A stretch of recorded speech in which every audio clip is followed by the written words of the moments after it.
Okay. Good evening and welcome to the Ansonia Board of Aldermen meeting for September 9th. Please rise for the Pledge of Allegiance.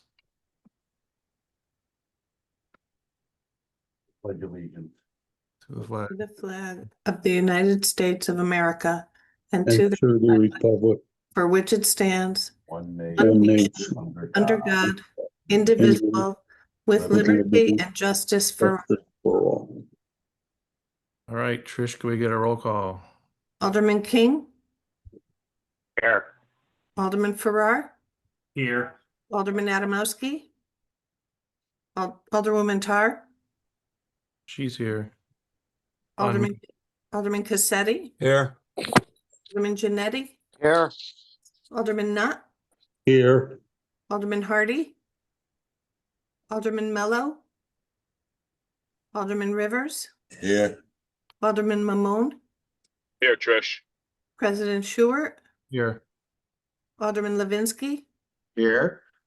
Alderman Durante. I have 10 present and 4 absent. Laura's here. I got you. Thank you. I declare a quorum. First up, we have the minutes to consider for approval from the previous meeting, the August 12th, 2025 meeting. Motion to accept. Second. Motion Second. to accept by Mamone, seconded by Cassetti. Any amendments or corrections? All in favor? Aye. Any opposed? Any abstaining? Our motion carries unanimously. We'll move on to public session. Same rules as always. Please be respectful of the time and the purpose. And same rules apply as always, but always happy to hear from the public. Anyone from the public who wishes to address the board tonight?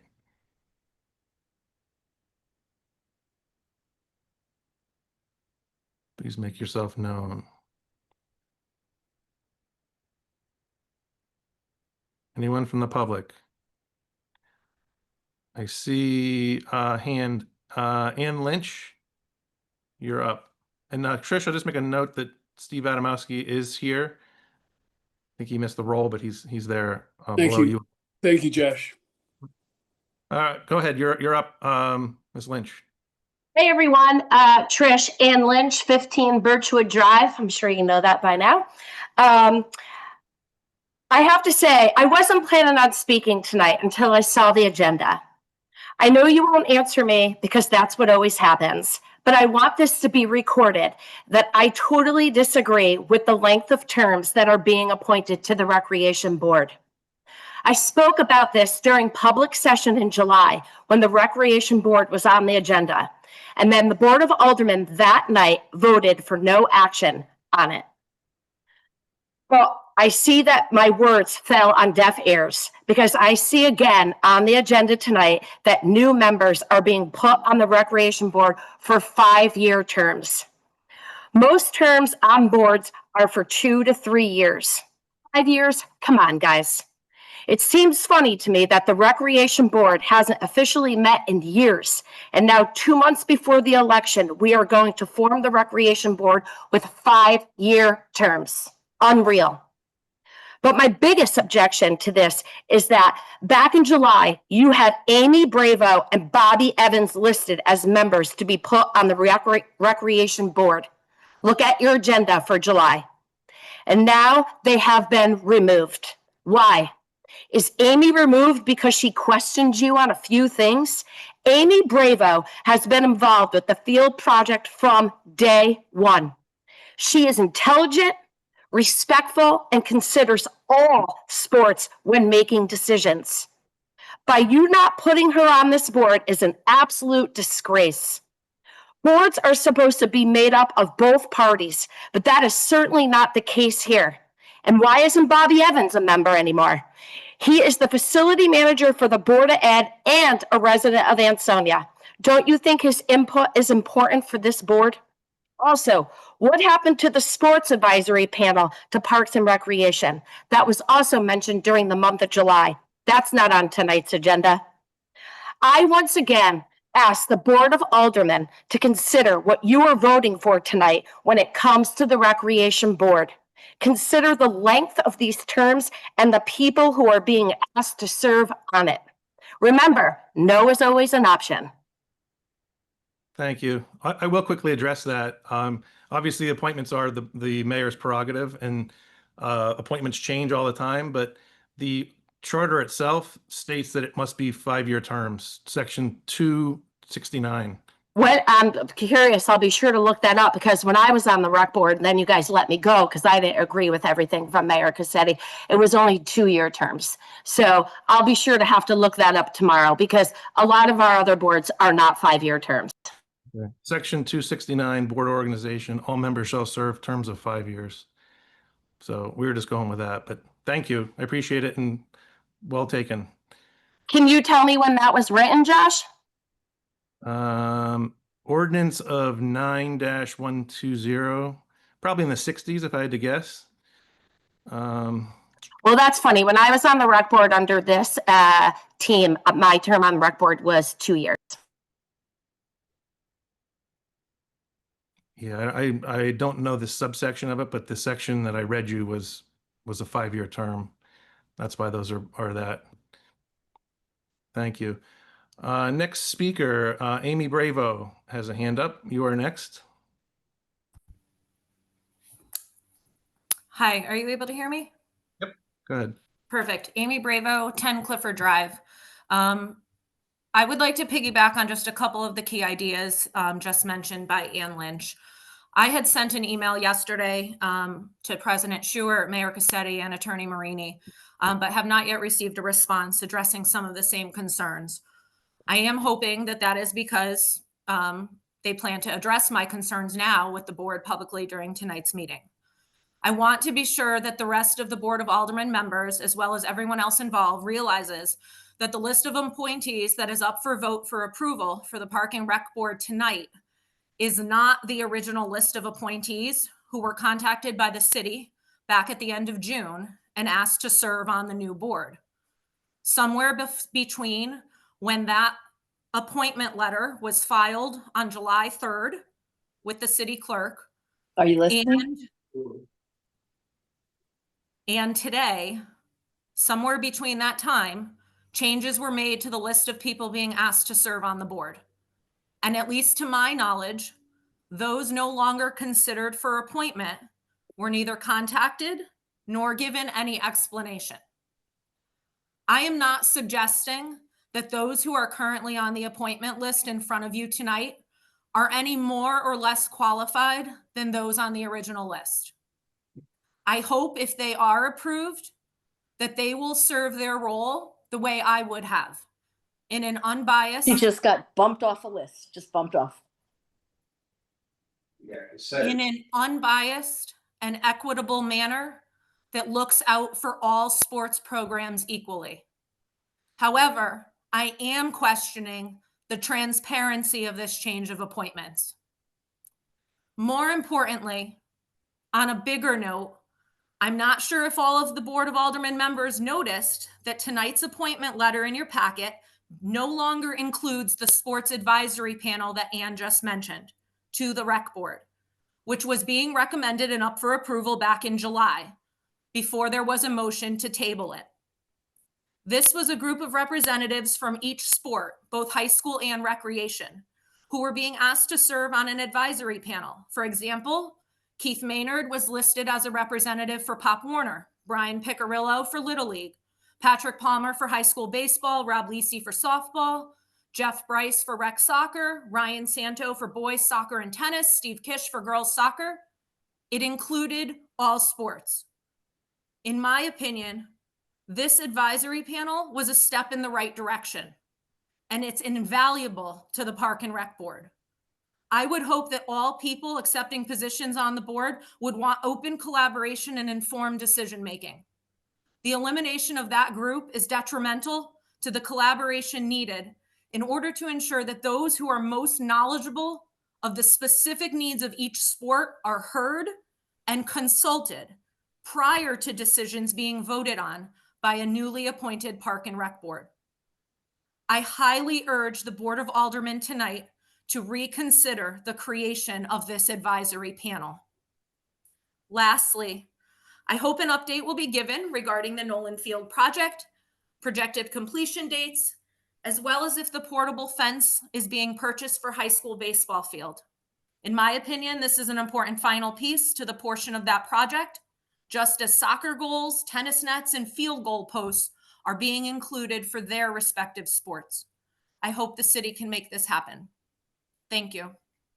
Thank you. Other Hey, speakers? Josh. Yes, go Josh, ahead. can I add a comment to that? So one of the reasons I believe that these two folks, Amy and Bobby, were removed, and I'll state this. During one of the meetings that we had, Corporation Counsel had strongly urged the board to not vote in favor of field turf, to send the bid back out. We had another attorney, Nancy Monaco, in the room, who also agreed, we're setting the city up for a lawsuit. We also, I believe, had Joe Yalman in the room, who also kind of agreed with that. So you had legal opinion, legal counsel telling you, hey, this isn't a good idea. But folks wanted to go ahead and make a motion and a second to push that through, knowing that there full well could have been an assortment of lawsuits facing the city. So when we talk about why folks may be replaced on boards, for me, We have a lot That was- of lawsuits. that's one of the reasons why I support the changes that were made. Okay, thank you. Other speakers from the public who wish to address the board? Other speakers from the public? Going 3 times. Anyone from the public? Seeing none, we'll close the public session and move on to the public official session headed off by Mayor Cassetti. Good evening, President Stewart. Can you hear me? Yes, go ahead. Members of the Board of Aldermen and residents of the great city of Ansonia.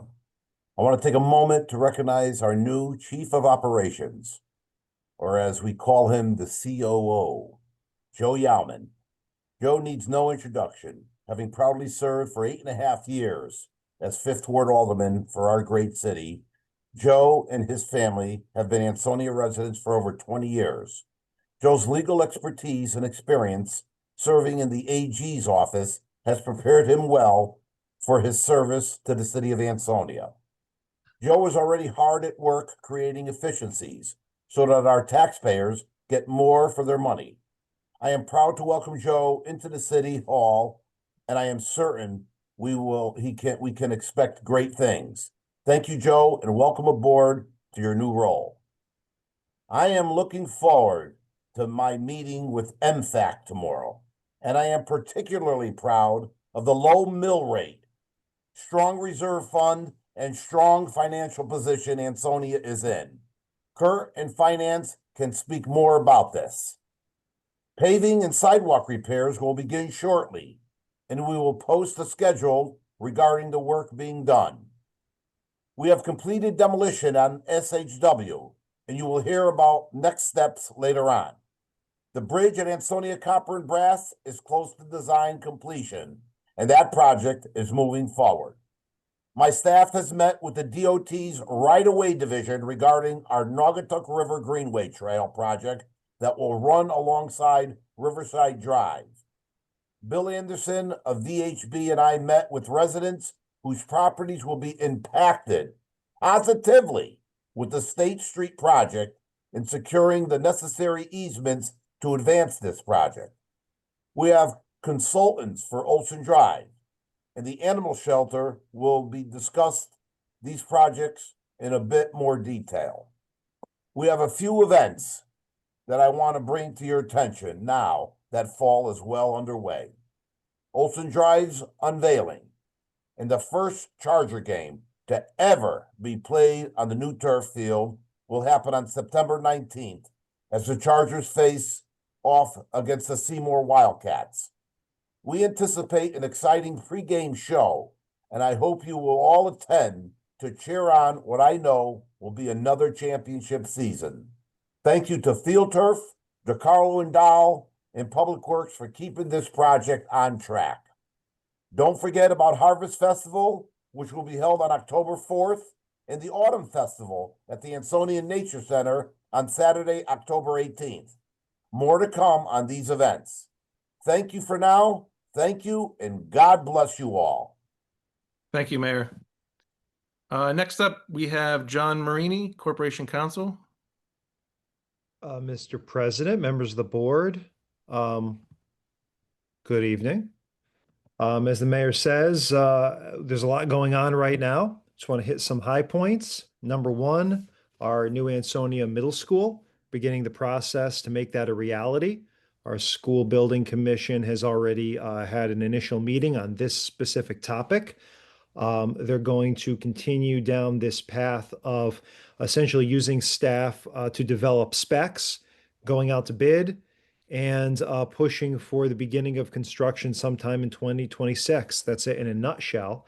But the School Building Commission will be meeting again in the month of September to talk more about a solid timeline and a plan to get us to a point where we can go out to bid. That's going to take specs, of course, but the ultimate goal is to get out to bid and start getting into proper construction plans.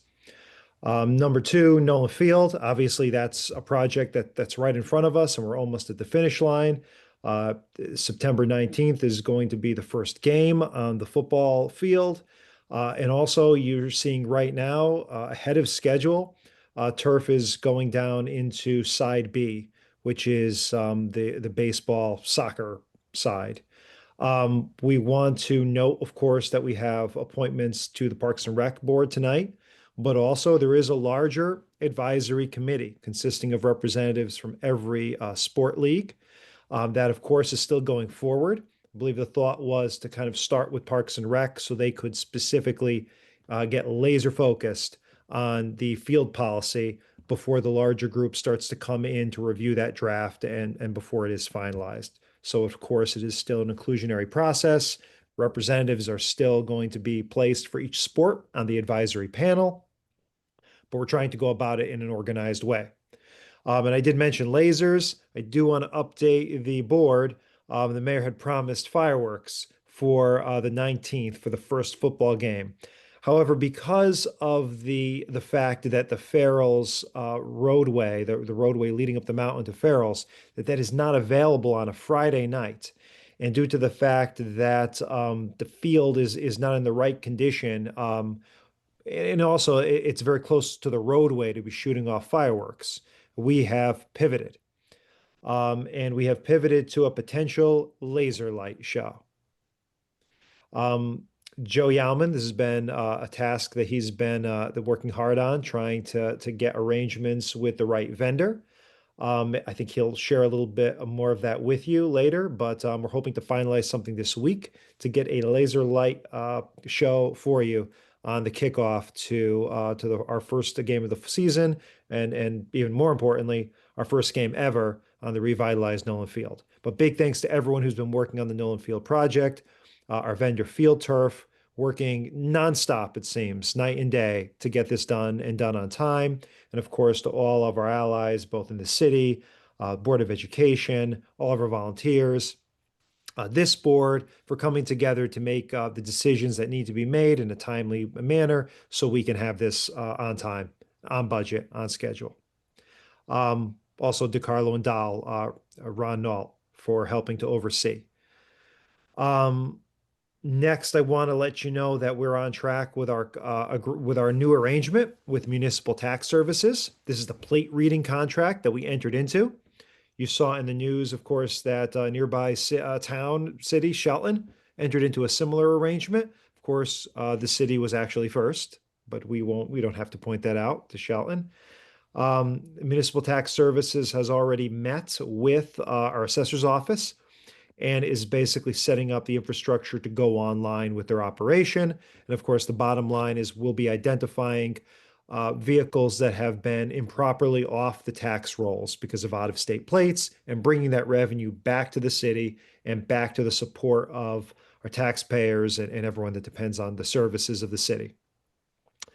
I want to talk about very briefly the selection for our new library director. We've had interviews, and we're hoping to have an announcement on those interviews, a result, sometime in the next 2 weeks. So stay tuned for that.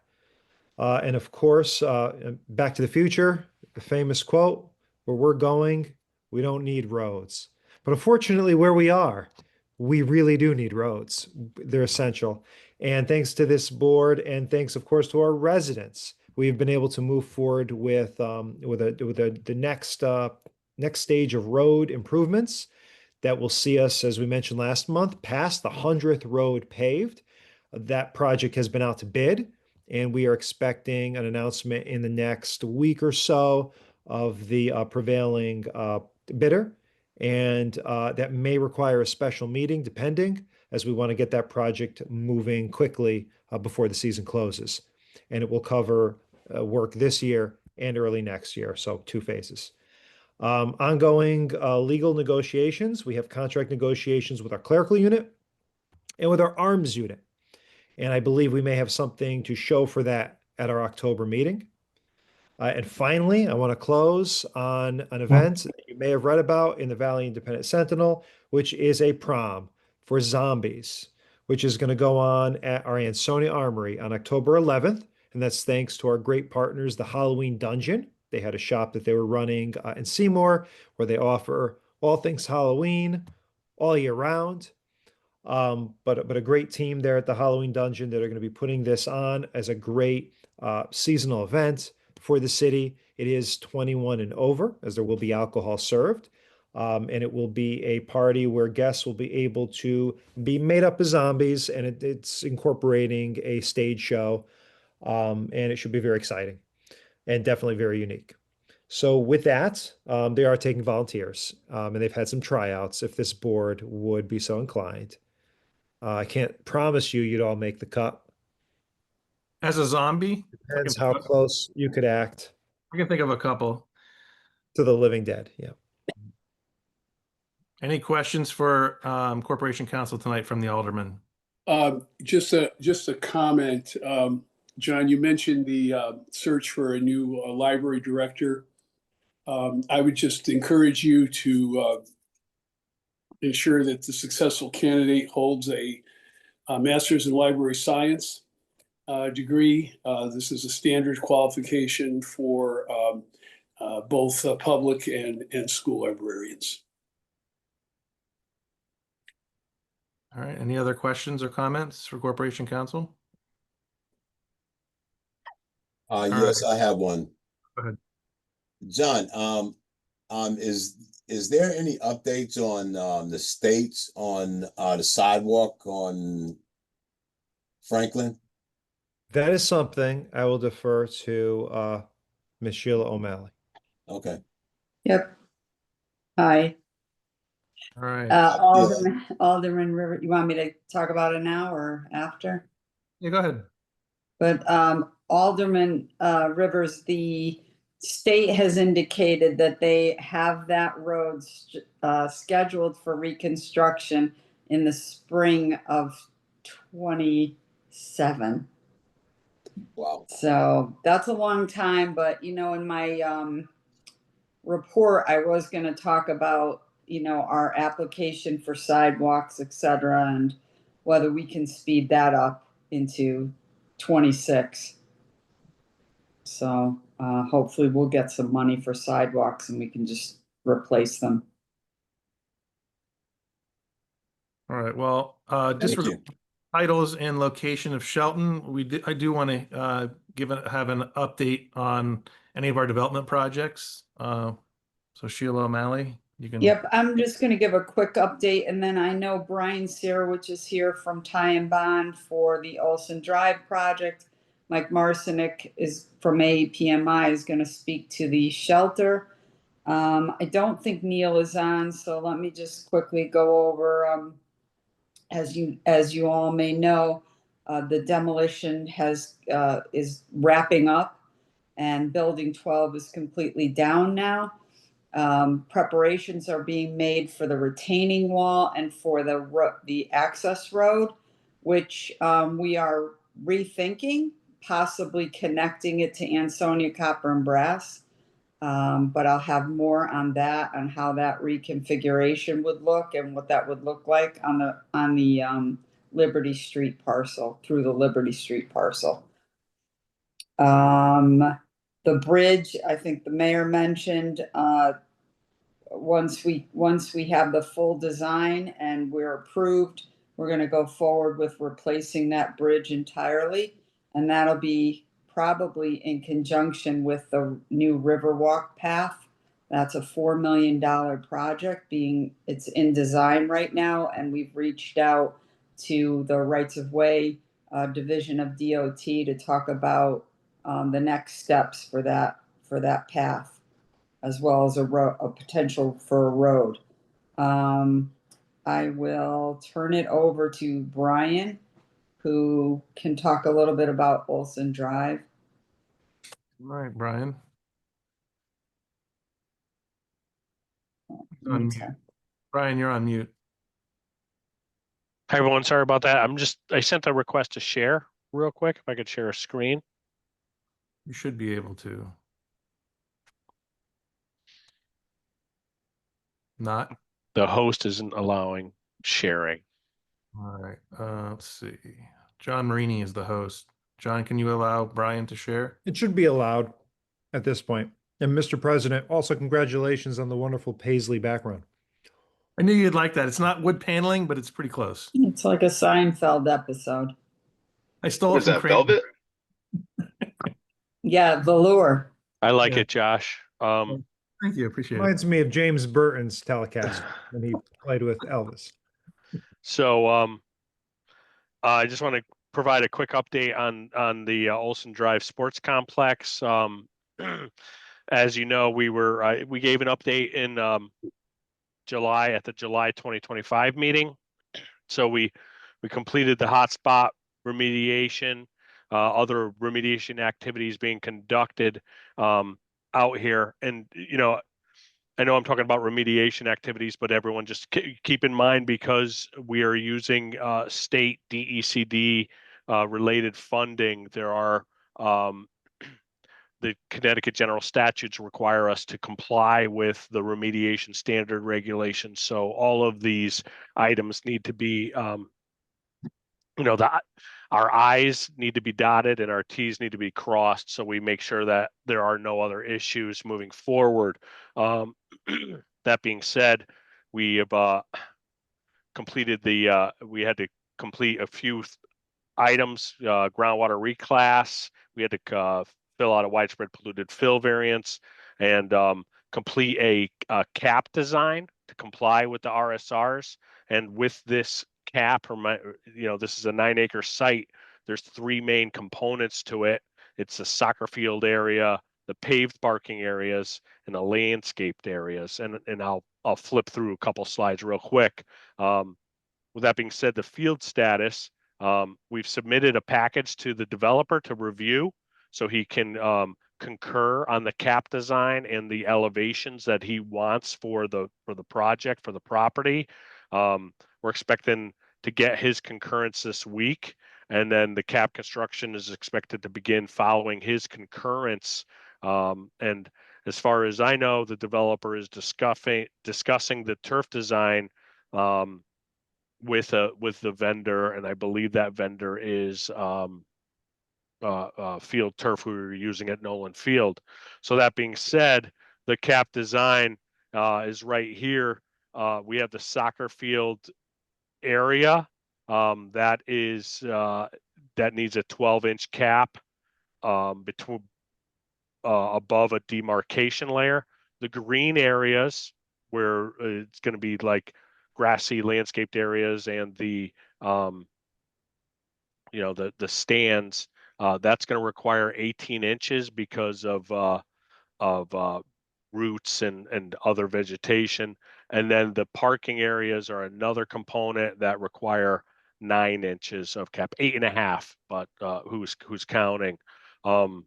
So right now, the subgrade has been compacted and brought to elevation 31.5. We need another 2 feet for the soccer field to be completed. We're finishing up the cap grading. The city is going to purchase some material from Haynes to complete that. That's going to be all funded through the DECD grant. And as discussed, the developers in discussion with Field Turf for the installation of the cap. So you can see here where we're at and what's kind of in store moving forward. So I'm trying to keep this short and sweet for you guys. So if you have any questions, I'm prepared to answer them. Hey, Brian, it's Tony. I have a question. So 8 weeks ago when we met, we were waiting on, I believe, the final samples of soil to come back to testing on those, right? Yep. Did those final soils test samples come back? Yes. Yeah. So all the hotspots have been remediated, Tony, and Okay. those areas have been backfilled. So good news on that.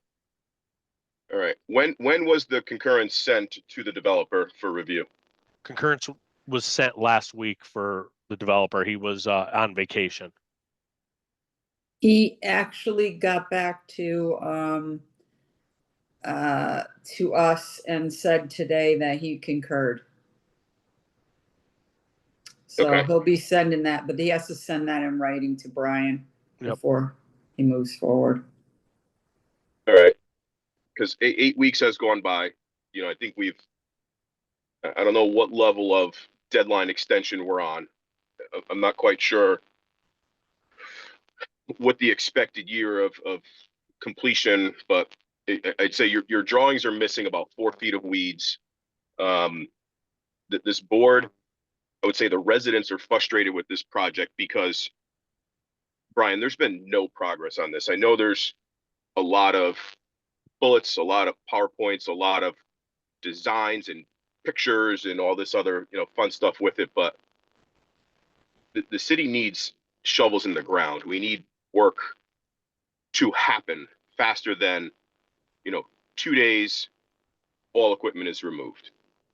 Then 6 weeks later, 3 months later, equipment is brought on site for 2 more days and then everything is removed. So when can this board and when can this city expect real meaningful progress on this site? And I apologize for my frustration because we hear these same kind of presentations, but nothing happens. If you drive by that site like residents do, and like I do, nothing is happening. So what is a plan, I guess? What can the residents expect some meaningful progress here? Well, Tony, I appreciate your concern and whatnot, and I understand your frustration, but please understand that as part of this project, that entire site is contaminated from grade all the way through the groundwater table. Right. And without these remediation kind of these alternatives that we're following here, the cap, the widespread polluted fill variance, the reclassification of groundwater, the city and the developer would be looking at an approximate $62 million remediation project based on what the remediation standard regulations would require for redevelopment of the site. And that's no fault of the city or anything like that. That's this stuff was placed there in the from 1890 through the Hurricane Diane 1955 flood, right? So this stuff was placed historically, but unfortunately when the city's borrowing money or being provided money from the state requires compliance with their regulations. So some of these alternatives that we're following, they may take time, but it's paperwork and it's data that we have to submit to the state for them to review. And we're turning a $62 million remediation project into something that's 5% of that or around there. So please understand that the process does take time. Moving forward with the project, a lot of that depends on the developer and what he is concurring to and his ability to provide his leverages to complete the construction. So we expect to get the field area to the elevations needed for his construction with the environmental cap in place within the next few weeks. Okay. Okay, is that 2 weeks? Is that 12 weeks? It's not 2 weeks. Few It's weeks, not 12 soon, weeks. immediate. Probably a Doesn't- month or so. I would expect a month or so. We have to, make sure the contractor is ready to go and everything is in place. He's got to, we have to get the material lined up, which should take a couple of days. But I cannot speak for the developer and his schedule. I can just speak for the contractor to get the cap in place. All right, thanks. Thank you, Brian. Any other questions for him? Josh, I have a question for Brian. Through you, can I ask Go ahead. him? Yes.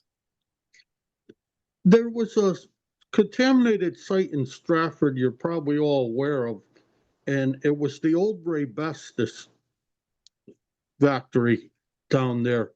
They made a parking lot and built a Walmart and a ShopRite and whatever else down there. That site was highly contaminated. They hauled soil from Orange, from Fieldview Farm in Orange down there, spread it out. They poured a slab and they paved the parking lot. Why are we jumping through such hoops here? Why can't we do the same thing? Cover it, cap it, just cap it and start the building.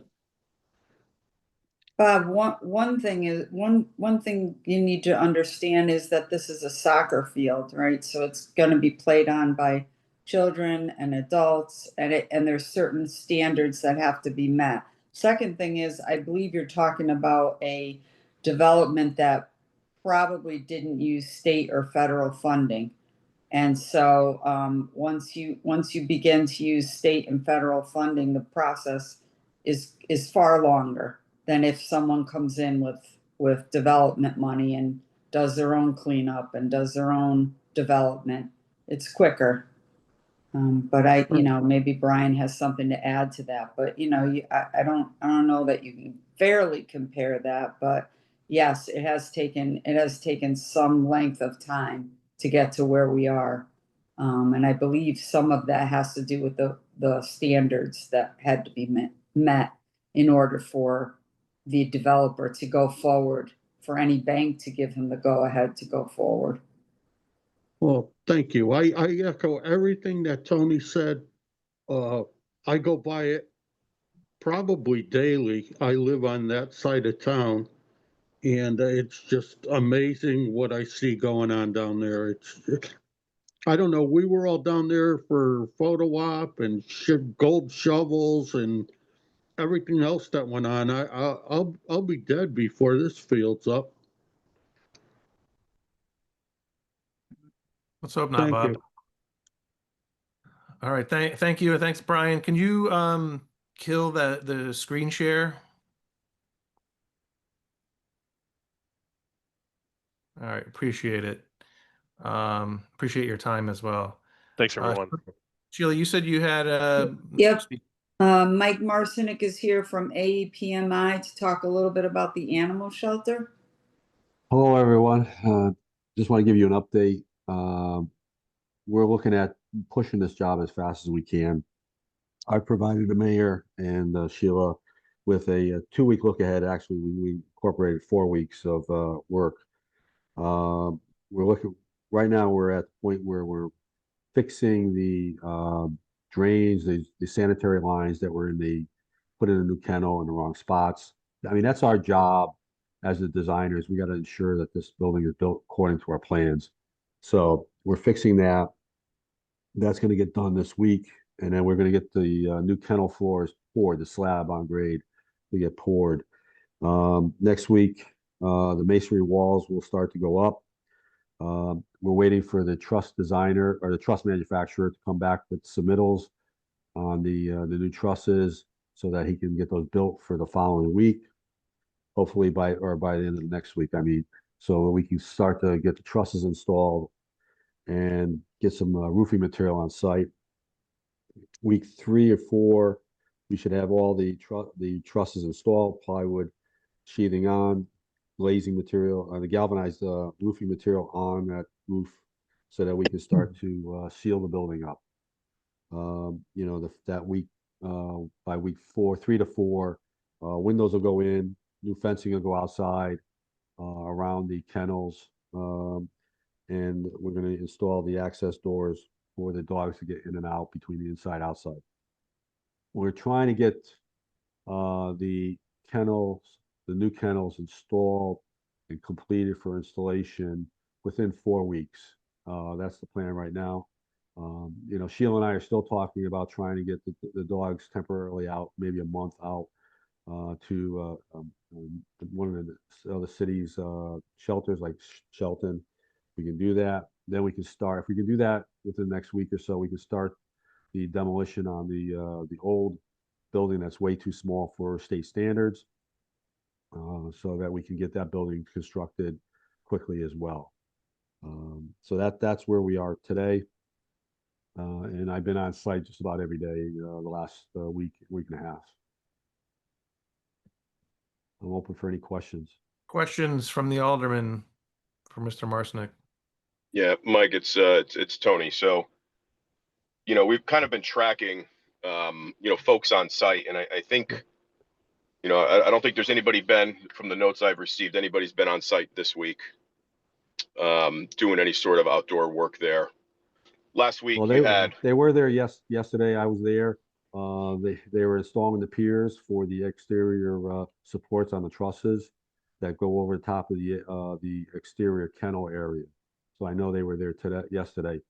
They were supposed to pour today, and I'm not sure. I didn't get there this afternoon to see if they did pour, but the plumbers are supposed to be there tomorrow. So that's the game plan. And I'll be I have a constant daily call with the contractor to see where he's going. I'm pushing his subcontractors as well. But Mike, this is going on week 3, and I think they have maybe 10 or 12 hours on site. You know, we've been talking about the urgency on this.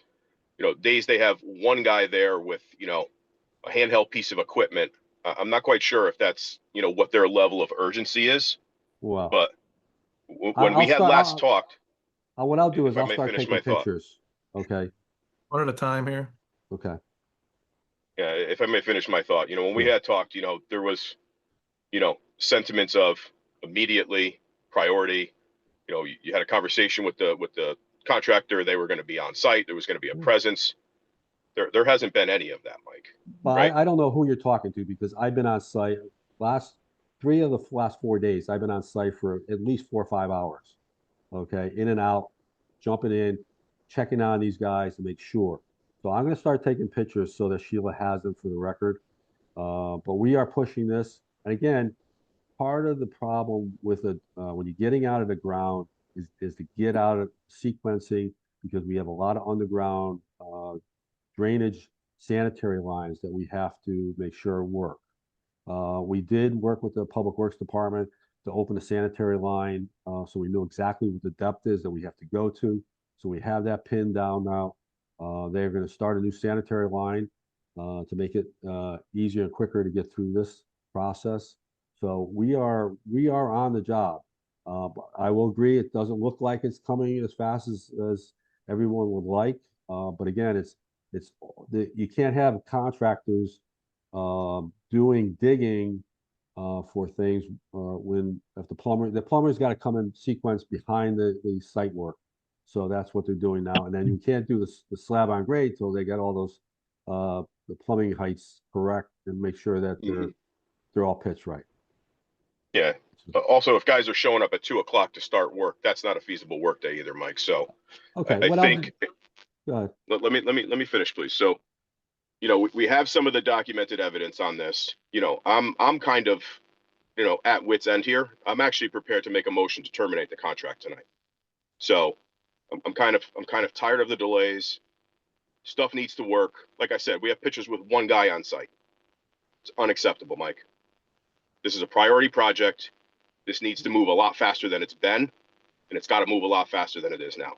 Okay, I will say, you gotta understand, getting out of the ground, you will not have a lot of contractors on site. So, for example, I believe on Friday morning, I was there with the building official to get the piers, the footings, no, Thursday morning, the piers inspected for pour. They poured on Friday morning, or Thursday morning. So, and then they formed the piers Friday during the day. So you only have a couple of guys doing that, because it takes, you just can't have an army of guys doing everything at the same time. Now, granted, they could be working with the plumbing guys. They're supposed to be there today or tomorrow, and I'll verify that tomorrow morning. I'll be on site tomorrow morning because they got to get that going so that we can get the slab done. I agree. We can't get, for example, we can't get the masonry going until we get the slab done, and we can't get the slab done until we get the plumbers done. So it's not like we can get multiple trades in there at the same time. That's the problem, getting out of the ground. Thank you. Other questions for Mike while he's here? I have a question, Josh. Yep. Do we have a completion date? We have to revise it. What I'll do is I'll give Sheila and the board a new completion date. Because I thought there was a 2-week backup because of a mistake not on our part. No. So that would push us out 2 more weeks. So where are we on that timeline that was initially submitted?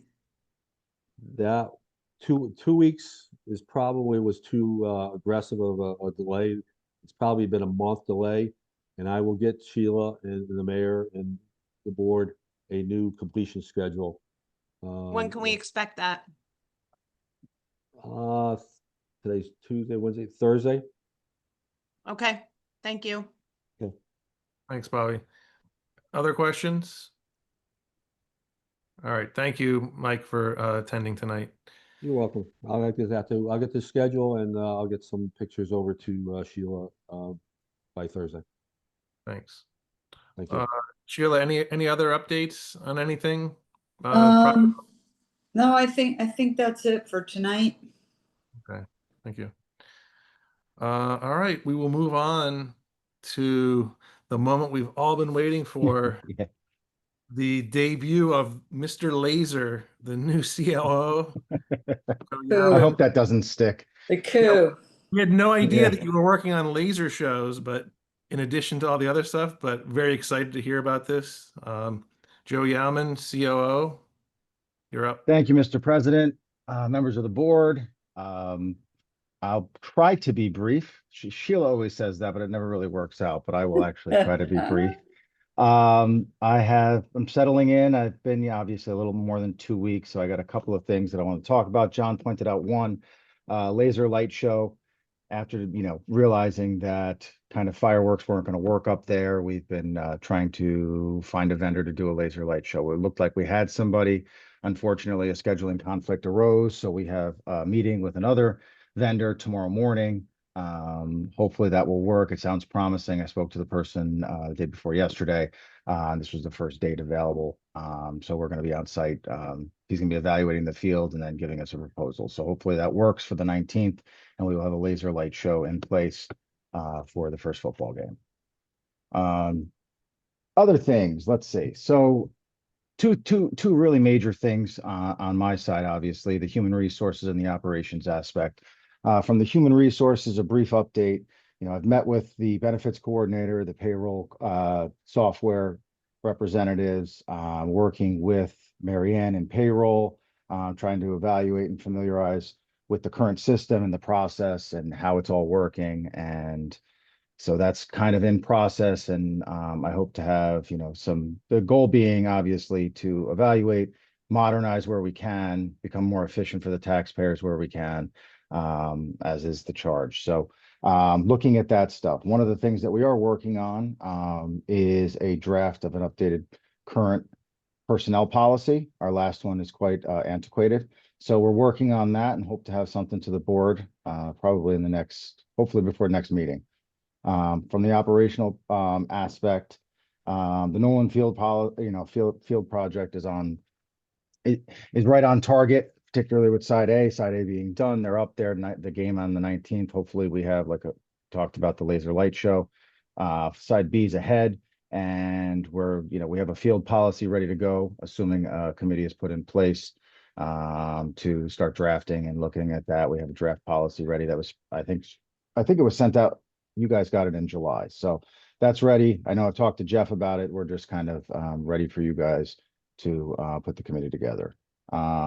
Additionally, I think John mentioned it briefly, Municipal Tax Services, which is the plate reader vendor, did have a meeting. The chief was there and representatives from the police department, making sure they could get going. The plan is to have them going by the end of September. And in addition to the tax office was there, the assessor's office is there. We have a meeting Thursday morning to kind of bring in the building department as well. The thinking being that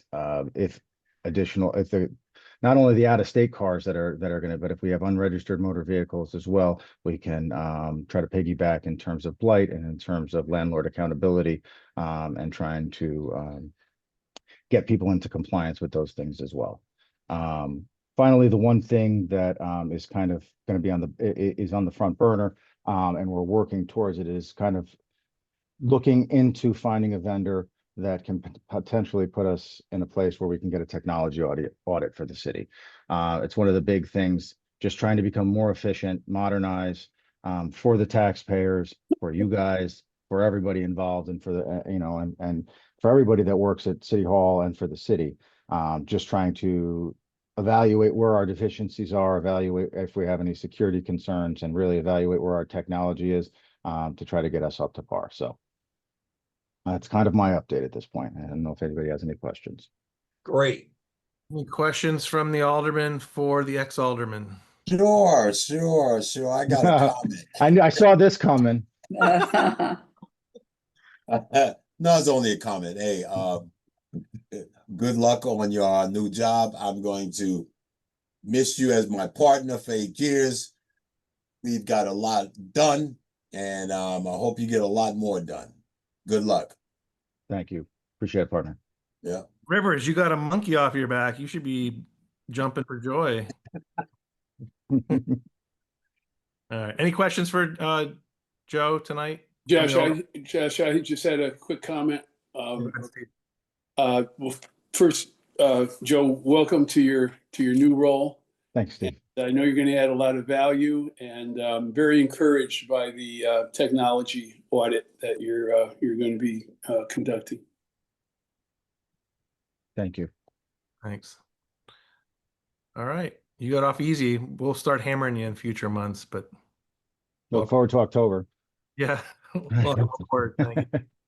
All right. Next up, we will hopefully get a finance update. Is Kurt Miller, budget director, on? I'm here. All right. You're up. Thank you, Mr. President. Good evening, everyone. First, I'd like to state I'm very disappointed getting bumped by the new guy, but I'll have to live with that disappointment. So just from the finance side of things, the team is working hard. Kim, Franny, Marianne, Anna, Richie, on closing out fiscal 25, and working to get everything in place for the auditor to begin the audit. We've been uploading things into the portal, starting to pull some items for some testing.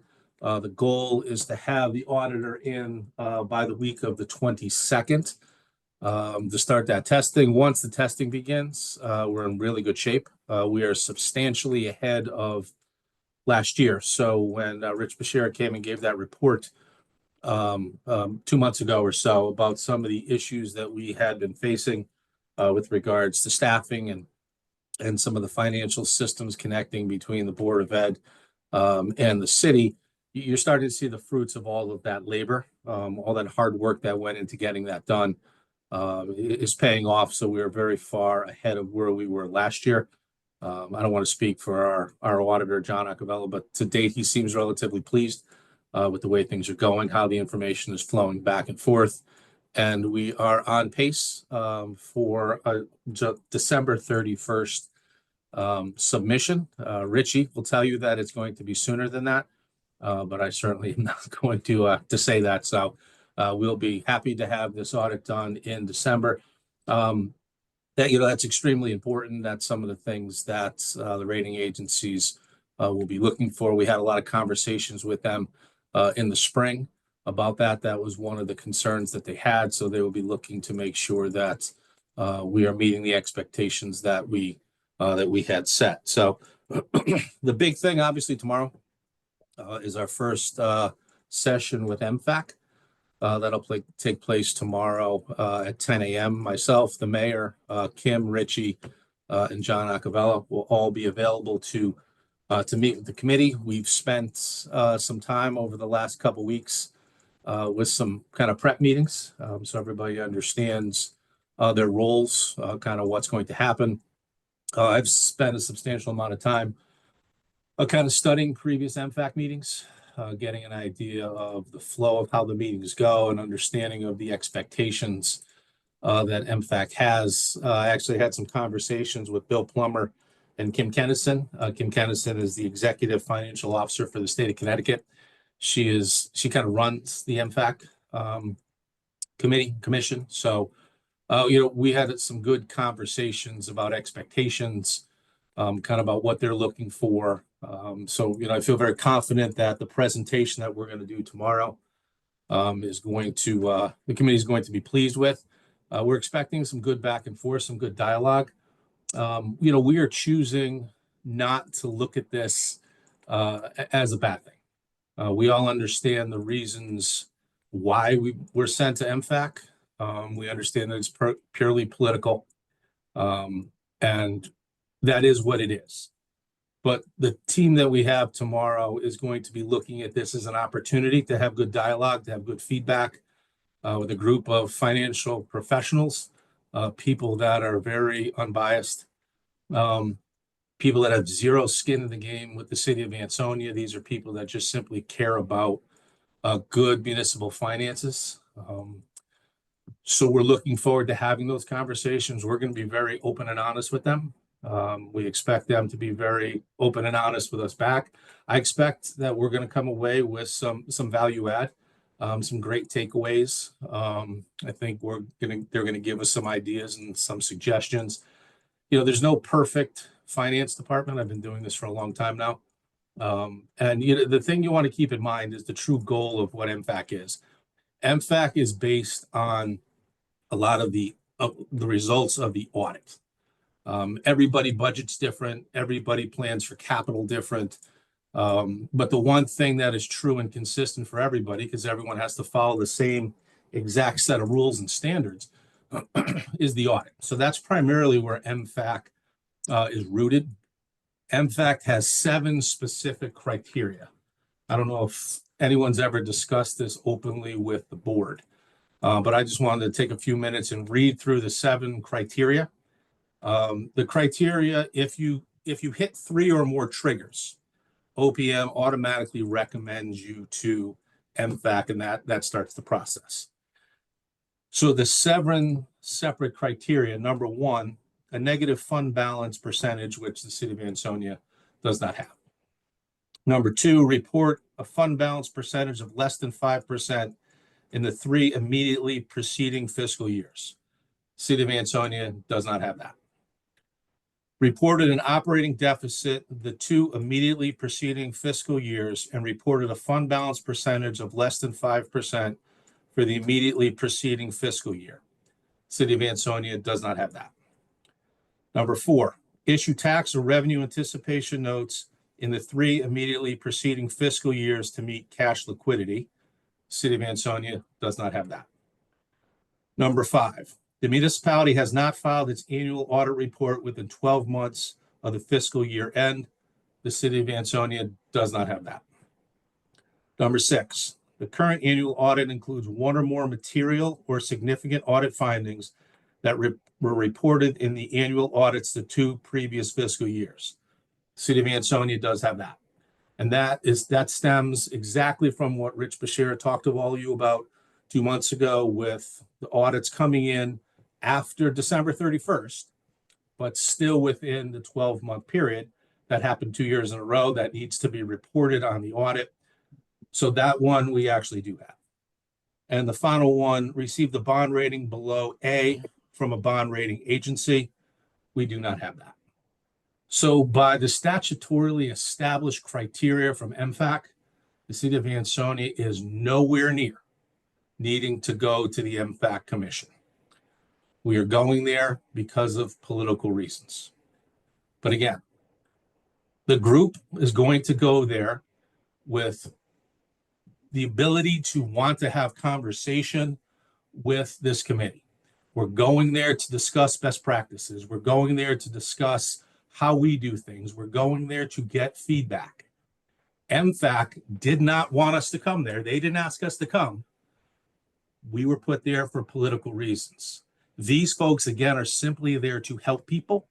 These folks are there to help communities have better finance departments. That's the attitude that we're going into these meetings with. We're hoping that we will go and we will do our mandatory 8 meetings.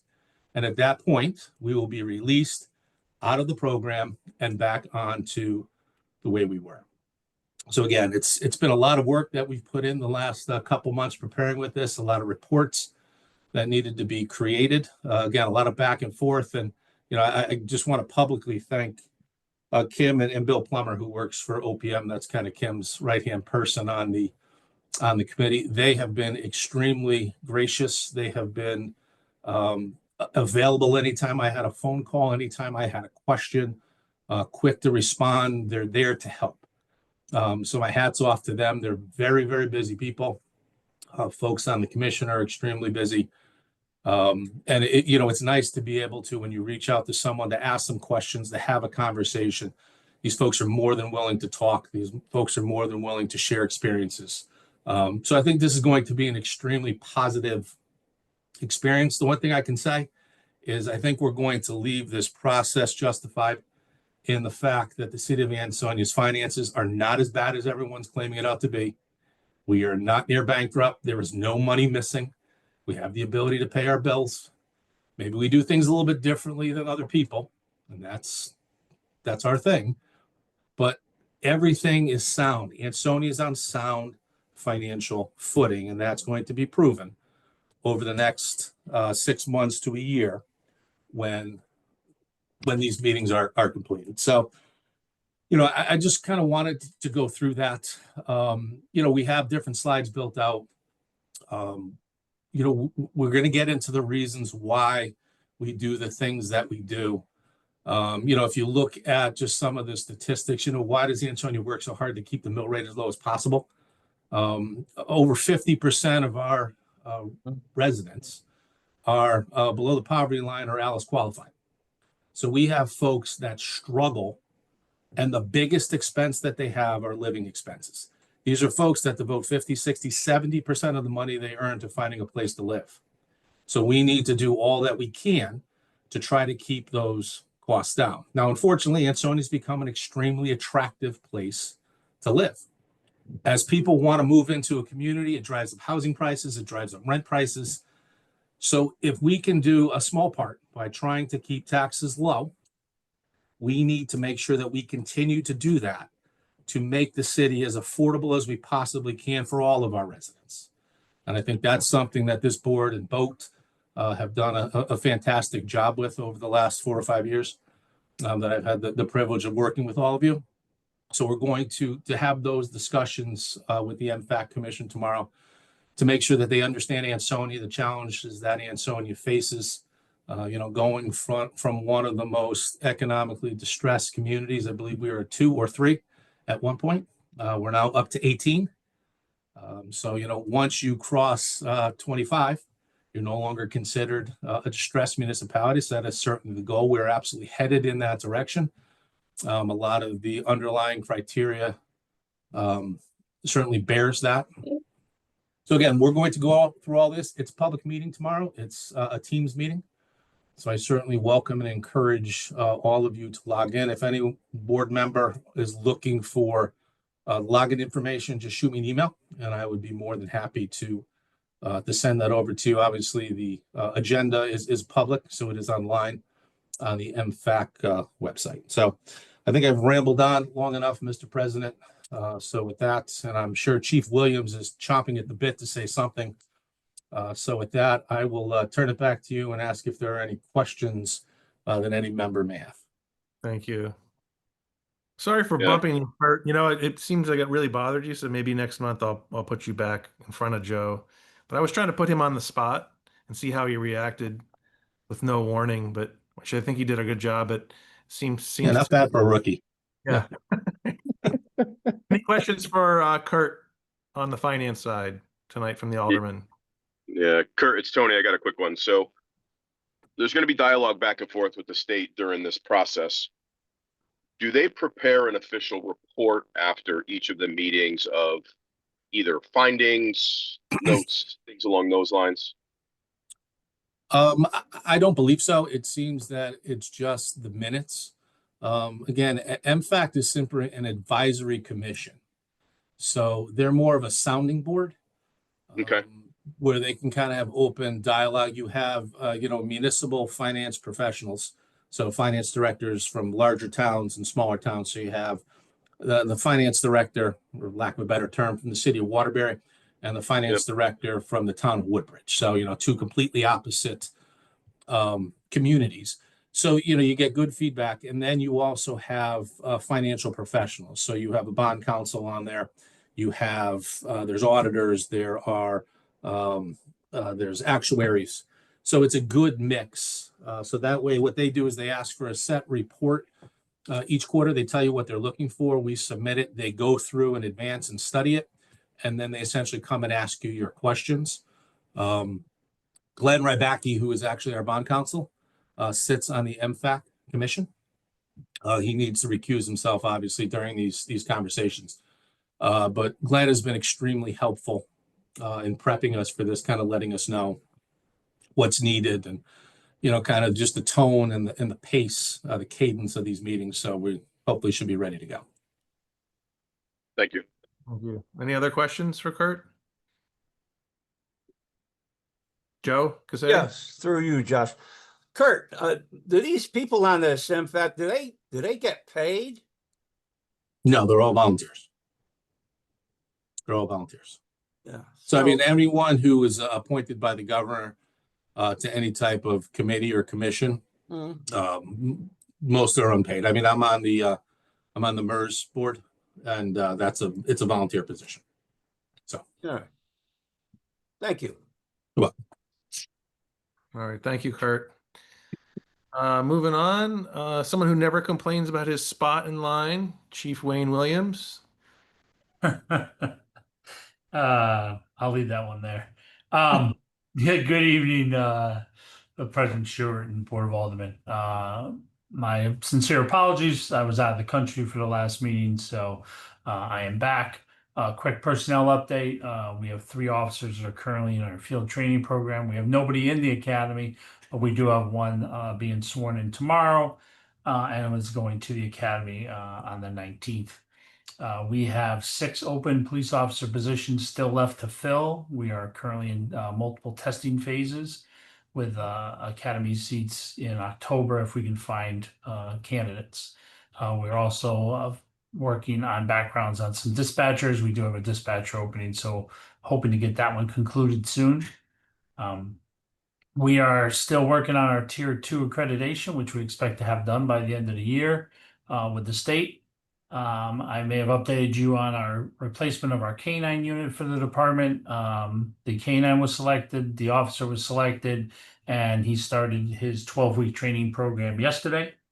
So I wish them the best. I think the dog is going to do a tremendous job for us. Lieutenant Lynch, Lieutenant Froelich, Lieutenant Barrera, and I have finished restructuring of job duties here now that we are at full complement for the administration, and they have all started their new assignments. I am still Chief of Police, so my assignment didn't change. Just an update, as many of you might be aware, August 26th, we had an armed robbery up in the north end of town. Both juvenile suspects were arrested. A stolen electric bike was recovered, and a loaded firearm was also recovered from one of the suspects. During that investigation, 2 other suspects were arrested on narcotics charges. during a car stop that was connected to the armed robbery. I had detectives this week travel to Florida where they extradited a suspect in connection with a child pornography case. So they have returned and that party has been brought to court. Working on a meeting later this week with different departments to discuss security and safety plans at Nolan Field for upcoming events. We're going to change some things up based on what we've done in the past because of the new design.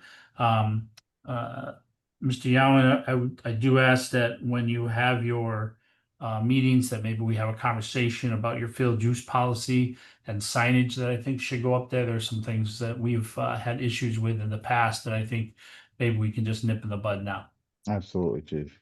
The statewide emergency operations event for our state was held today. We had representatives from the different departments that were at that event here. We held it at the police department for our local event. It went well. Our EOC does have some things to discuss in the near future, so we'll be contacting some city representatives about things that we may need. A $35,000 grant from the state of Connecticut for speed and aggressive driving concluded last week. So we'll be submitting the reimbursement to the state. We're working on some other solutions for speeding problems in town. We've had some preliminary meetings with a traffic company last week, but I will get back to you when I have a little bit more information on that. If you have any questions, I'm here to answer them. Joe Cassetti. Yes, through you, Josh. Chief, I just wanted to commend you and your officers for their good and welfare. Great examples for the kids that see them and realize that the respect that they give to us or them, it's going to be coming back to them in the first place. I mean, it's like a wonderful thing the way you guys are handling yourself. Very professional. No, I appreciate that. I will definitely pass that on. I will tell you, I have a lot of young officers here. I will bet the majority, half of our department has less than 4 or 5 years on the job here. So we have a very young department now, which makes me feel older every time I come to work. So I think they do a great job. They are extremely busy, but I think they do a great job and they put the effort in. So I'm very proud of the work that they do. Thank you, Chief. Any other questions for the chief from the alderman? I couldn't think of one for him. You used them all up on Mr. Yama, that's why. Yeah, I did. All right. Well, thank you again for coming. And lastly, in our public official session, we'll move to another guy who never complains about where he stands in line, Dr. Joseph DeBacco. Joe. Welcome. Well, good evening, President Short and members of the Board of Aldermen. And yes, I'm not going to question where I am in line at all. I understand this pecking order all too well. First, I just want to say, I know everyone knows our school year started August 21st, but once again, I'm going to give the Ansonia Police Department a big thank you for being highly visible the first couple of days of school. It's always a great start. It's great to have partnership with the Ansonia Police Department to help us and also help parents and help understand the way traffic flows and the way it should go and for the rest of the year.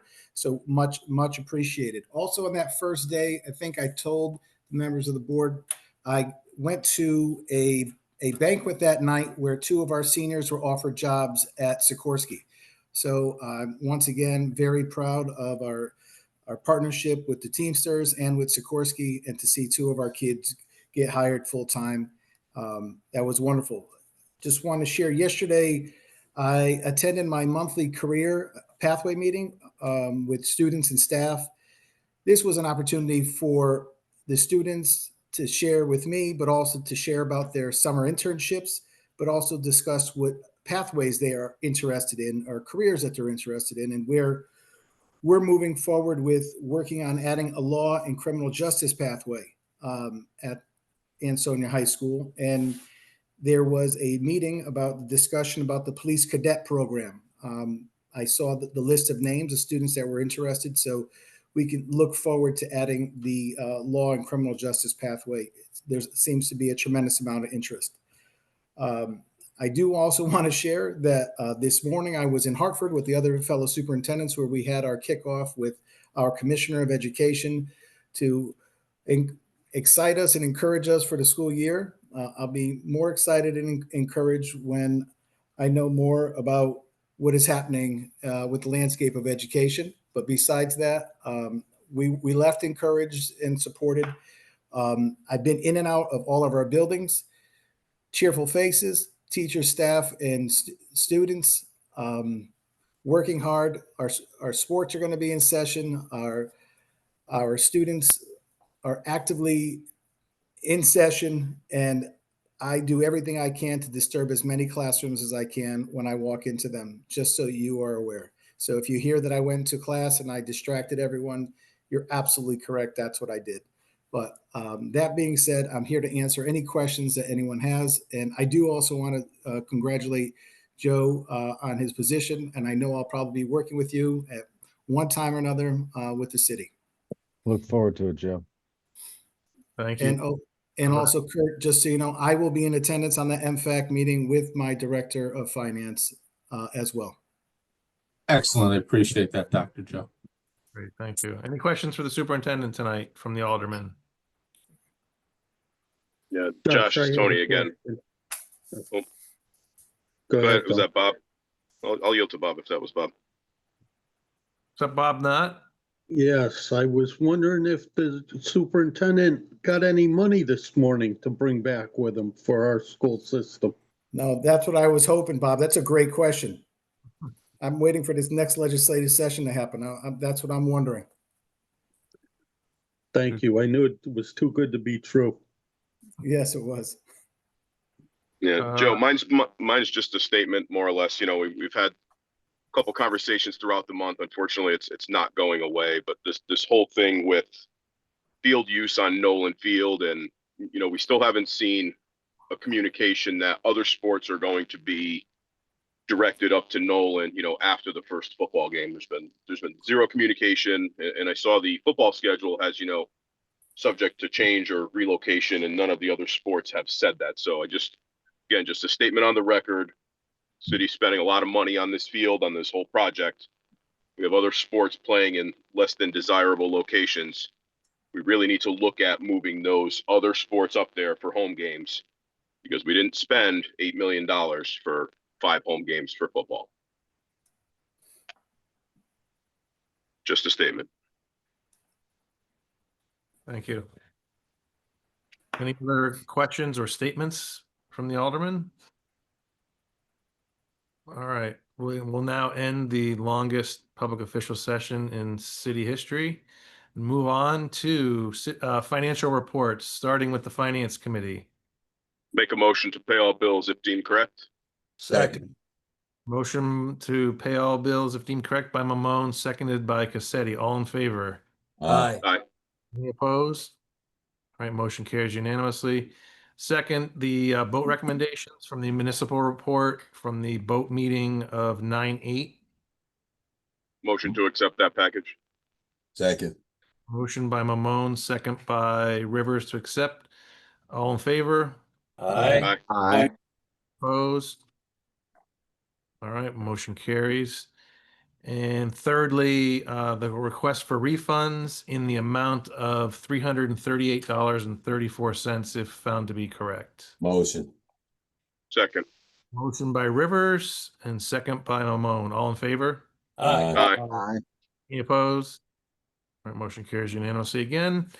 Monthly reports, you had a bunch of them in your packet. A couple of them trickled in late, but we did receive a good number of monthly reports from the department heads. I just want to once again acknowledge those and get a motion to put those on file. Motion. Second. Motion by Mamone, second by Knott. All in favor? Aye.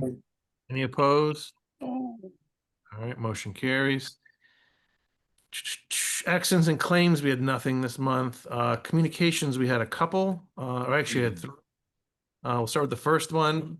This was from North Atlantic Waste and Recycling, as you know, is our garbage hauler.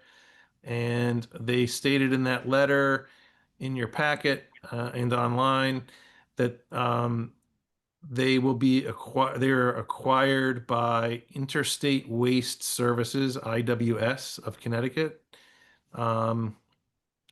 And I believe my question for the city staff, maybe John, on behalf of the mayor, would be just to verify that there's not going to be any changes to the service or the contract that we agreed to not that long ago. So the contract does allow for this to occur. However, the contract needs to be honored. So no changes can take place. If changes do take place, if the party, assuming the contract does try to change any substantive term, then it would constitute a breach of the contract. So we do plan to be having a conversation with the new entity in the mayor's office, but we do understand that there is a mutual understanding of this. You could assume the contract, but that means you're assuming the contract to the letter. You are not allowed to change substantive terms, including any element of the service. And so as we endeavor to speak more with the vendor, certainly if there's any concerns, you can send them to my office. Thank you. I would just say, people seem to be very passionate about garbage cans, recycling, all these things. Just make sure it's announced, whatever. If there's anything going on, make sure people know. Well, I will say there are no changes proposed. So to our knowledge, right, there should not be any. If there are, they need to be reported. And I would say that to the aldermen as representatives of your ward. If you're hearing something is going on, right, that's different, that is that doesn't seem in line with what's been done in the past, don't assume that this is a change that was agreed to. Let us know right away. You could let me know right away. But as of right now, as I sit here, I have no such concerns. None have been reported. Again, this is allowable by the contract. A new party can come in to assume the obligations, but they need to be the same obligations, right? They need to carry out the contract in the same way that the previous vendor did. And if not, again, it could very well constitute a material breach of the contract. Okay, so do we need to accept this as anything, or is this just a? You can place it on file. There's no need for you to take action on that. Great. Anyone? Motion to place on file? Motion. Second. Second. Motion by Rivers. Who was the seconder on that? Adamowski. Second by Adamowski. All in favor? Aye. Any opposed? All right, motion carries unanimously. Thank you, guys. Josh, can I just make a brief comment, just with regards to any issues with, waste or recycling at this point in time? If you guys run into constituents that are having issues, please direct them to my office. All right, so you're the laser and trash guy. Thank you, Joe. Yep. You take tires? Yeah, do you tires? I leave them at Joe's house. Okay. That Yeah, we already hasn't got a changed. vendor for that. What about zombies? What about zombies? We have a vendor for that on Gracie Lane. Don't worry. All right. Next is this is a little confusing, but there's the next was the request for parking signs. I mean, I would just say this 100% goes to the Board of Police Commissioners as the traffic authority. But that was the letter from Tracy Briquette regarding a bunch of signage and whatnot. Chief is on here. Probably would agree that this goes to the Police Commission as our local traffic authority. Disagree? I'll make a motion. I would agree. Okay. I'll make a motion to refer this to the Police Commission. Second. Motion by Mamone, second by Cassetti. All in favor? Aye. Opposed? All right, motion carries. And Chief, I'll forward that on to you, what we received, even though it was in the packet, but I'll make sure you guys get it. Thank And you. can someone ensure Tracy gets the information when that gets on the agenda so she can attend? I'll take care of that. Yeah, Dawn is usually the person who handles all the stuff for the police commission, so I'll make sure. That'd be good. Thanks, Chief. Third communication is from Kim DeStefano, the Assistant Comptroller. This was regarding the reallocation of the 6/30/2024 fund balance, and the details were included in that I communication. can speak to that, Josh, if you don't mind. Please, thank you. Yep. So when you're putting the audit together, you need to make some determinations with regards to your fund balance, and we've talked about designated and undesignated, the terms before within the fund balance. But just to remind people, your fund balance is made up of two things: specific designations, which is money that's put aside that's specifically earmarked to address potential needs that the city may have, and then undesignated, which is essentially free cash. That is just there. It's not earmarked for anything. It could be used for whatever needs arise with regards to the city. So at the end of fiscal 24, we had a total fund balance of $7,920,742, which is right about 12%.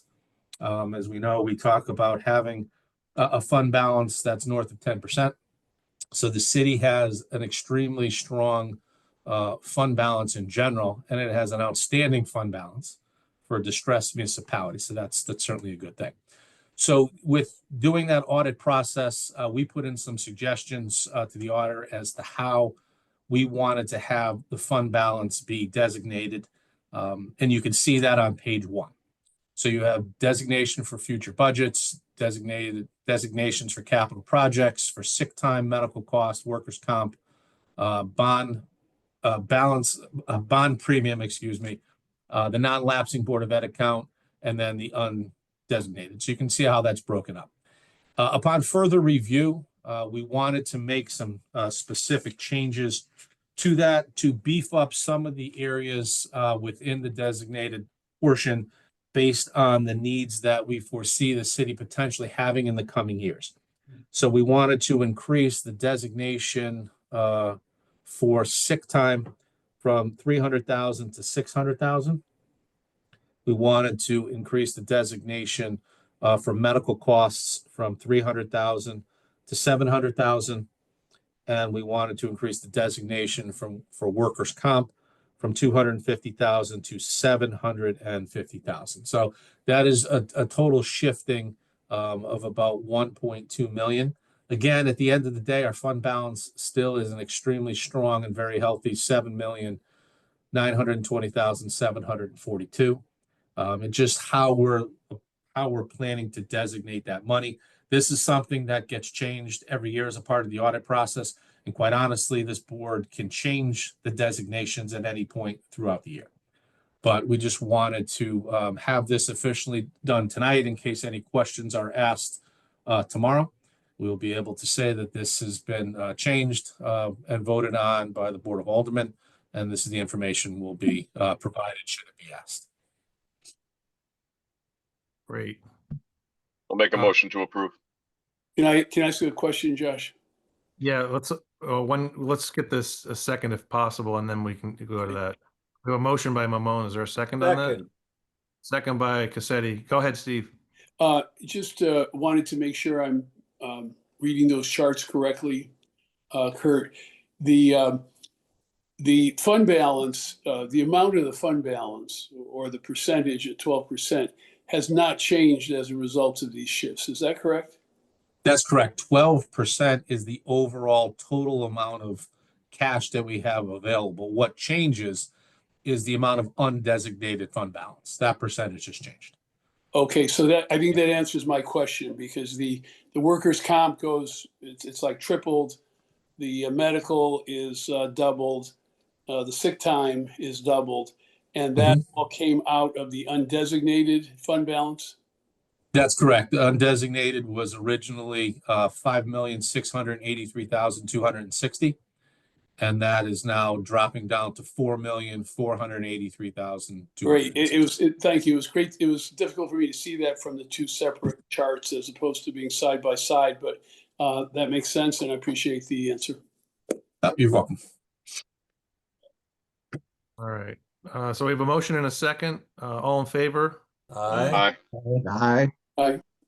Aye. Any abstentions? All right, motion carries unanimously. We'll move on. Look at my agenda. Next, we have appointments. You had the mayor's letter from September 4th. There were two sets of appointments. First is the Parks and Rec Board, which was mentioned in public session. By charter, those are 5-year terms with specific roles that need to be filled. And there were 2, 4, 6, 7 people nominated by the mayor. And I don't know if we can do these as a blanket or you want to do them individually. I'm happy to do either. I'd like to hear them. Yeah, we can do them individually. I'll read the name off. If we can get a motion in a second and vote, and we'll go from there. So these are 5-year terms to the Parks and Rec Board. Terms to expire 6/30/2030, which is the end of the fiscal year. So they first one, reappointment of Tim Holman, Republican of 221 Prospect Street. Motion to approve. Second. Motion to approve by Mamone, second by Not. All in favor? Aye. Opposed? All right, motion carries. Second, One reappointment. abstention, King. Oh, one abstention, King. Motion carries. Reappointment of Jeff Capola, Democrat of 42 Colony Road, Seymour, the rec director. Motion to approve. Second.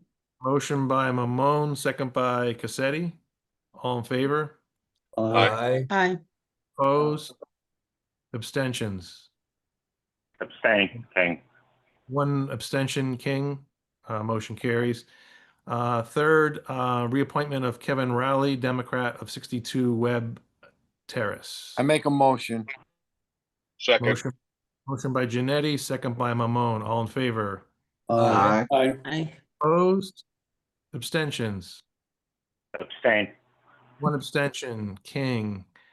Appointment of Thomas Brockett of 6 Chester Lane, Wallingford. He's the athletic director. All in favor? Aye. Aye. Aye. I think you need a motion, Josh. Oh, You have a motion on that? yeah, motion was, who was the motion on that? Me. Janetti. Yeah, was there a second on that? Sorry. Second. Second by Cassetti, third ward. All in favor? Aye. Any opposed? Any abstention? Abstain, King. One abstention, King.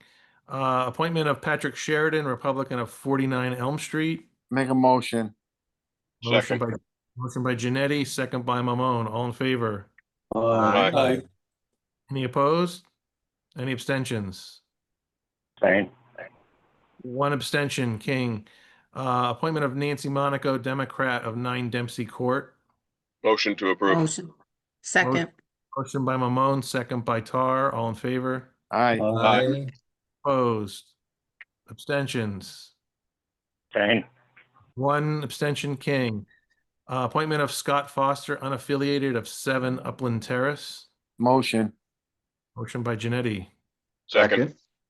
second by Mamone. All in favor? Aye. Aye. One opposed? One abstention, King, maybe? Yep. One abstention. All right, motion carries.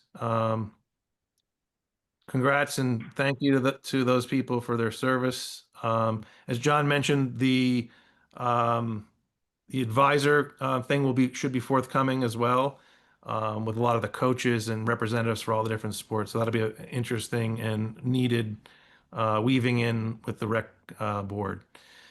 Second set of appointments, actually just one appointment, School Building Commission, 2-year term.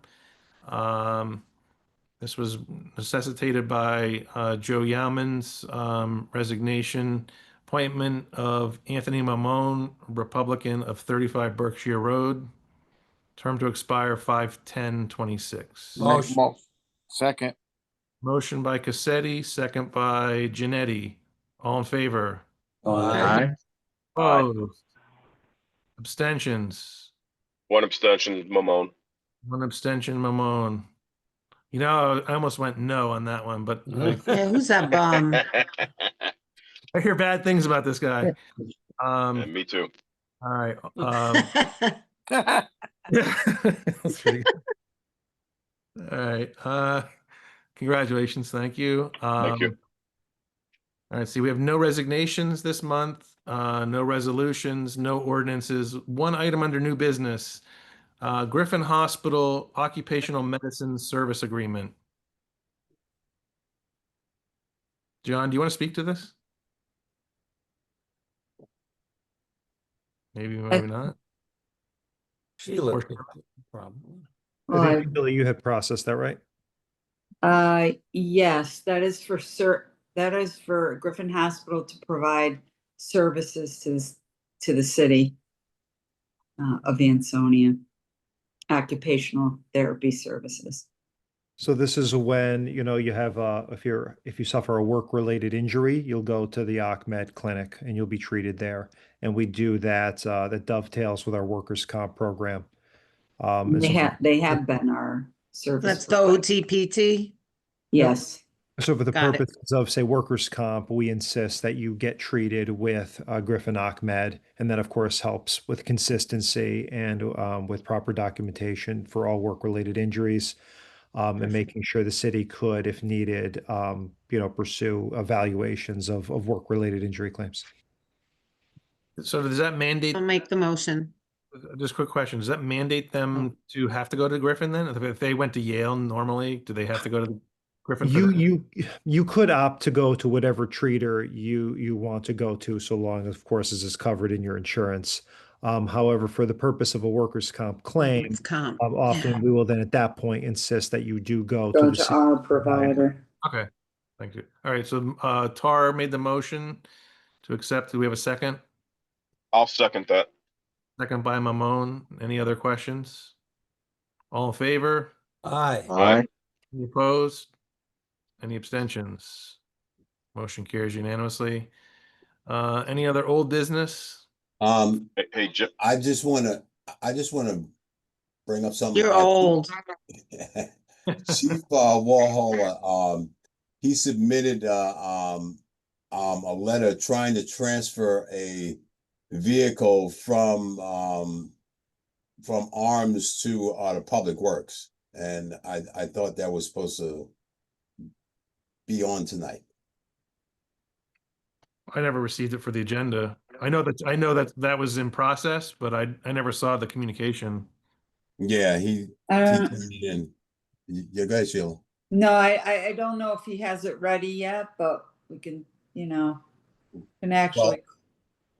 Well, he said that he turned it in 2 weeks ago. He didn't hear nothing, and he turned it in again. Who's he turning it to? Yeah, who? To Christina, he said. All right, Okay. I'll check on that. All right. Yep. Okay. Thank you. Thanks. Yep, we'll take care of it. Hey, All right. Any other old business? John, old business. So, I mentioned it during, the presentation of, Sheila had brought, and I really feel the progress on the animal shelter has not progressed to where we need it. And I would like to explore what grounds we have to terminate that contract and rebid that project. John, I don't know if you could provide some guidance here on what options we have. Well, I think I can take a look at the contract and see if there is a grounds for termination based on a material breach. I believe that would be the direction you'd go in if we feel that the vendor is not delivering on the contract. Well, he isn't. No, Right. So No. do we need, I guess, do we need a motion to start that process, or have you explore that and You could potentially ins- revisit you for a could vote instruct next? me to render an opinion on that. All right. So I'll make a motion for Corporation Counsel to provide an opinion on cancellation of that current contract based on lack of progress. Second. Motion by Mamone, second by Cassetti for Corporation Counsel to explore. Any other questions or comments on that? I think not was the second on that. Sorry. Not as a seconder. I think I was, but that's okay.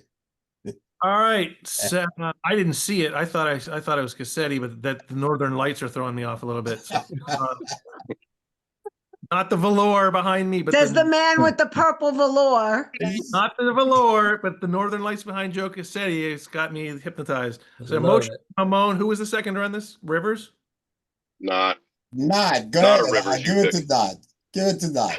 That's all right. Maron. All this just to talk about my background again. Whatever. That's like a burgundy. That's not purple. Well, it's Right. pretty plush though. All in favor? Aye. Aye. Aye. Any opposed?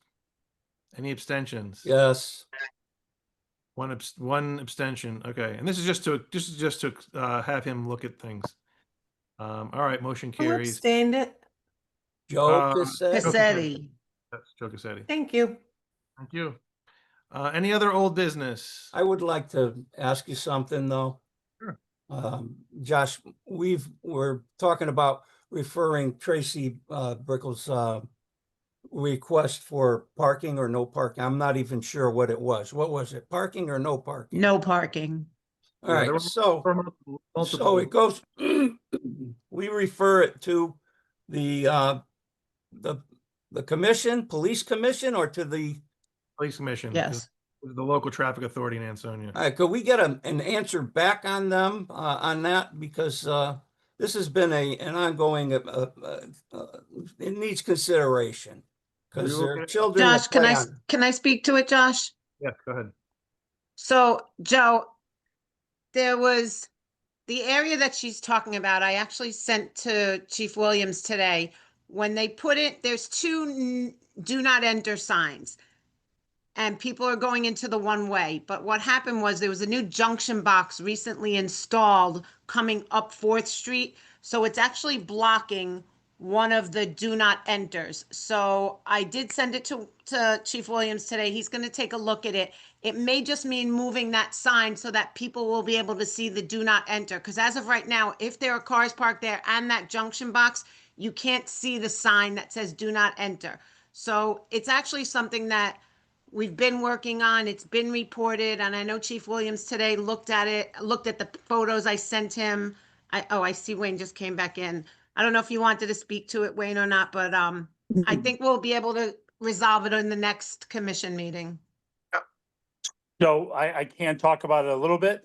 One, yes, I do agree that it has to go to the Board of Police Commissioners. They are the local traffic authority, so it falls under their purview. I will also say that intersection of Woodbridge and North State Street, the Board of Police Commissioners back in August of 24 sent a letter to Public Works and the city's attorney asking for a engineering study to be done of that intersection. It's a poorly designed intersection. It needs some work there. So we asked for that study. And then there was another follow-up sent in, I believe it was May. March 3rd of 25 regarding that same request for an engineering study for that intersection. So it's not something that's been ignored. There is a design problem up there that we have talked about. But I think it rises above the LTA. I think there's an engineering study that might be done that might be able to rework that. But what we're doing in the meantime is I've already spoken to Mike Eamon down at the Public Works Department, and we're gonna try to add a sign, maybe move a sign, maybe paint some arrows on the ground, some other things. But again, it's not a good intersection. Yeah, the city engineer, Mr. D'Amico, would he have purview over something like that, some input? I guess I'd have to leave that to Public Works to make it to that purview about the engineering study. I don't know if he could do it. I don't know if he has to outsource that. But anybody who's ever driven in that intersection with the bend the way it is, the island in the middle of the road, it's an old design that needs to be relooked at. Maybe we can come up with some better ideas, maybe making that a three-way, stop intersection, a T intersection, something else other than what it is. Yeah. So Chief, I go by it every day. And I observed that there are, out of 5 days, I would say 3 days out of the week, there's chance that an accident could take place. yeah, I've had the same experience. Chief, I'm not, this has been an issue for a long time, and as you said, it's very poorly designed, very, very confusing. What does this body need to do to get the engineering study complete? Is there any action on our part that's required? I guess I could say you could send a letter asking for an engineering study. But again, Who are we asking? I think if Attorney Marini is on, I believe that would be Public Works that would handle that, or would go through the Public Works Department, but he might be able to answer. Maybe I don't believe it's the building department, but I'm just not positive who they would I have do think it. Public Works Chief, I think is the appropriate first point of contact there. So engineering studies are completed by the Public Works Department? I think given the nature of the engineering study, I think it needs to be the first point of contact. I think then the question is whether in-house engineering could handle the project or whether we'd have to go outside beyond that. But I do believe this isn't primarily a land use issue, although I know what you're thinking, Alderman Adamowski. We have a city engineer. Typically, they're working on land use projects. I do think it should start with Public Works, though, given the nature of what this is I'm encompassing. just wondering I guess I'm just asking, who's responsible for accountability purposes of just getting this done so that the facts are known and the police board can take whatever action, or the city can do whatever redesign is necessary? Well, certainly, staff can take responsibility here, as ultimately the Board of Aldermen is in charge of the streets and the roads. So I can say that we will pull in the Public Works Director and carve out a plan for getting this done. Okay, thank you. There's a lot of pedestrian traffic there too. So it's not just the automobile chance of accidents taking place, but absolutely that there are children that play in that area. They play ball, they follow the ball, and we all know what happens then. And there's too many cars that go down the one way, though. That's a big issue. That's true, yes. Yeah. Somebody make the motion to get moving here. That'd be me. I'll make that motion. Second. What's Thank the you. motion there, Joe? To move forward with an engineered study. Okay, motion by Cassetti, second by Adamowski. All in favor? Aye. Aye. Aye. Any opposed? Any abstentions? All right, so this will start with apparently with Public Works, and then we'll go from there. Okay, thank you. Right. Any other old business? Thanks, Chief. Okay, that ends our regular meeting. We have 2 items under executive session.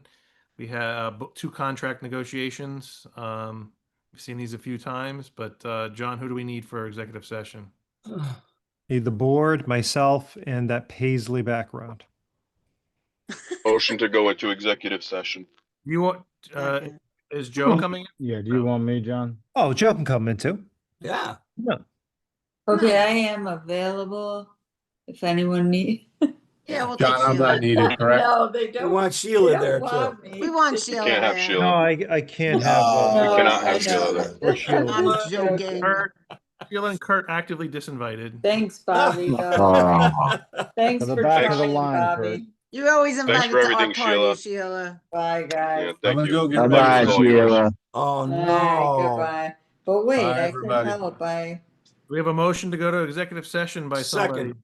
Me, Mamone. Who's the first? Mamone was Mamone. first, I seconded. Oh, you, Mamone. okay. Second by Tar. All in favor? Aye. All right, let's hit it. Hear me? Yep. We hear you. We hear you, Trish. All right, thanks. Just give me a second, all right? Sure. So just so I can note the time. That was the quickest executive session in years. Awesome. All right. I'm ready. Motion to come out of executive session. Second. Motion by Rivers, second by Mamone to return to regular session. All in favor? Aye. Aye. Any opposed? All right. In executive session, we had 2 items. I think I lost them both. Hang on one second. First item, negotiation regarding agreement for development services with Shelton Economic Development Corporation. What's your pleasure? Make a motion to enter as discussed. Second. Motion by Tar, second by Rivers. All Point in of favor? discussion. Oh, point of discussion? Yep. Do we want to display that contract as we have in the past when we're approving? I don't know. I mean, it's going to be available immediately after the meeting, isn't it? Okay. Joe will handle it. Joe will write him a letter. All in favor? That's a Jad. Aye. Any opposed? All right, motion carries. Item number 2, executive session, contract negotiation for budget director / MFAC consultant. What's your pleasure? Motion To proceed as discussed. The motion is the. No action. Issue is no action. No action and proceed as discussed. Motion Yeah. by No? Take no Yeah. action. No Or you're gonna action. Take no action or you're going to proceed. Take Oh. no action. Right. Take no action? Take no action. Motion Put by it- Tar. Who was the seconder on that? No action. I'll second it. Second by Mamone. All in favor? Aye. Aye. Opposed? All right, motion carries. And Hit it. I have a question. Motion to, yeah. go Wait, ahead. wait. Sorry, I have Go a ahead. question on the first motion. Yes. The motion is to enter as discussed. Enter into the contract as discussed. Thank you. Sorry about that. Okay. Motion to adjourn. Thanks. Second. Rivers Cassetti, thank you guys. Thank Have a you. good Thank night, you. everybody. Thank you. Thank you. Good night. Night. Night.